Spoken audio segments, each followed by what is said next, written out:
အားလုံးပဲမင်္ဂလာပါရှင်နည်းနည်းလေးတော့မှောင်နေပြီနော်ဒါပေမဲ့ဒီနေ့ကျမဒီနေ့ green card ရှောက်လွှာတင်ရင်းနဲ့ဟိုးအရင်တော့က green card ရှောက်လွှာထဲမှာပါတာတွေနဲ့အခုလက်ရှိ green card form ဖြည့်တဲ့အခါမှာကွဲပြားမှုလေးတွေအရန်ကိုကွဲပြားလို့ပေါ့နော်အရန်မတရားကိုကွဲပြားတဲ့အတွက်ကြောင့် green card ရှောက်မဲ့လူတွေအတွက်အတိပေးခြင်းတယ်ပေါ့နော်ဆိုတော့ပထမဦးဆုံးဥပမာအနေနဲ့ကျွန်မပြောချင်တယ်ကျမတို့မိသားစုကဟို2010မှာဒုက္ခသည်အနေနဲ့ဒီအမေရိကကိုရောက်လာတယ်ဆိုတော့2021မှာဆိုရင်ကျမတို့က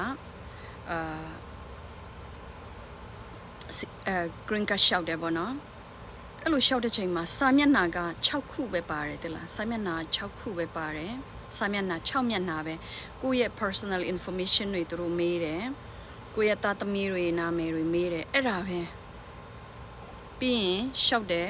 တိတ်မကြောက်ကတ်ရောက်လာတယ်ပေါ့နော်ဆိုတော့ဒီကတ်ရောက်တာကြာတာမကြာတာတက္ကန္တပေါ့နော်သူတို့ကတ်တော့ပေးပါတယ်အဲ့ဒါအဓိကမဟုတ်ဘဲနဲ့ကျွန်မပြောချင်တာကဒီ application ထဲမှာပါတဲ့မေးခွန်းတွေရဲ့ကွာခြားချက်ပေါ့နော်အဲ့ဒါလေးကိုရှောက်မဲ့လူတွေအတွက်သတိထားစေချင်တာပါဘယ်သူစီမှာပဲရှောက်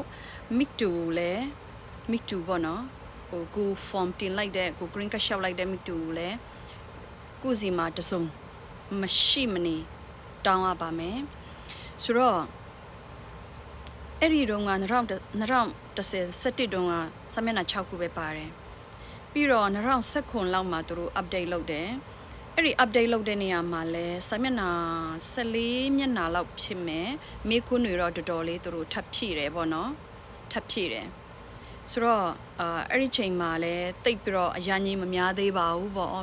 ရပါတယ်ပေါ့ဒါပေမဲ့အခုဒီ2025မှာသူတို့ update လုပ်တဲ့အခုလက်ရှိသုံးနေတဲ့ green card application ကလည်းစာမျက်နှာ25မျက်နှာတောင် sorry စာမျက်နှာ24မျက်နှာတောင်ပါပါတယ်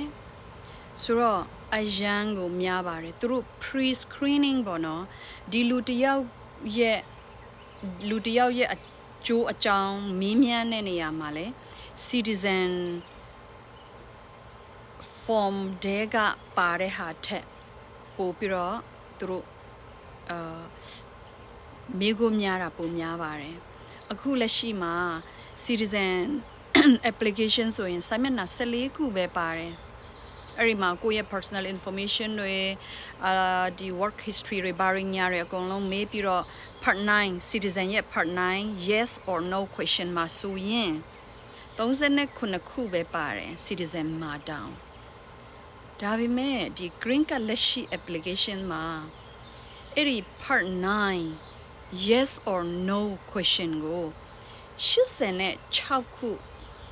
ညာ86ခု yes or no question ပါပါတယ်အဲ့ဒါတွေကသတိထားမယ့်ဟာဖြစ်ပါတယ်တကယ်လို့များသူတို့ကဒီ green card ကိုရိုးလက်ပွင့်နှိပ်တာဒီမဟုတ်ဘဲနဲ့ interview တွေပါတွေလုပ်မယ်ဆိုရင်ဒါကိုကတိထားပါမယ်စောစောကကျွန်မပြောသလိုဘသူကပဲရှောက်ပေး mic to ကုစီမှာတောင်းရပါမယ် form ထဲမှာဖြည့်တဲ့ information အားလုံးကိုကတိနေရမယ် green card ရှောက်တဲ့လူကလည်းစီကန်းတွေ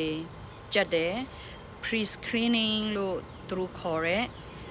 ဒီလူတယောက်ရဲ့ background ကိုစစ်ဆေးတဲ့နေရာမှာအရန်ကိုမေခွန်းတွေများပါတယ်စဉ်းစားကြည့်မေခွန်း80ကျော်ဆိုတာ yes or no ကြီးပဲအရန်များပါတယ်အဲ့ဒီမှာscreen လောက်တာပေါ့နော်သူတို့ဒီလူတယောက်ကိုငါတို့ green card ပေးမှလားမပေးဘူးလားဆိုတာ screen လောက်တဲ့ဟာကအရန်ကိုစီကံကြက်လာတယ်အဲ့ဒါလေးသတိထားဖို့ဒီနေ့ form တင်ရင်းနဲ့ form ဖြည့်ရင်းနဲ့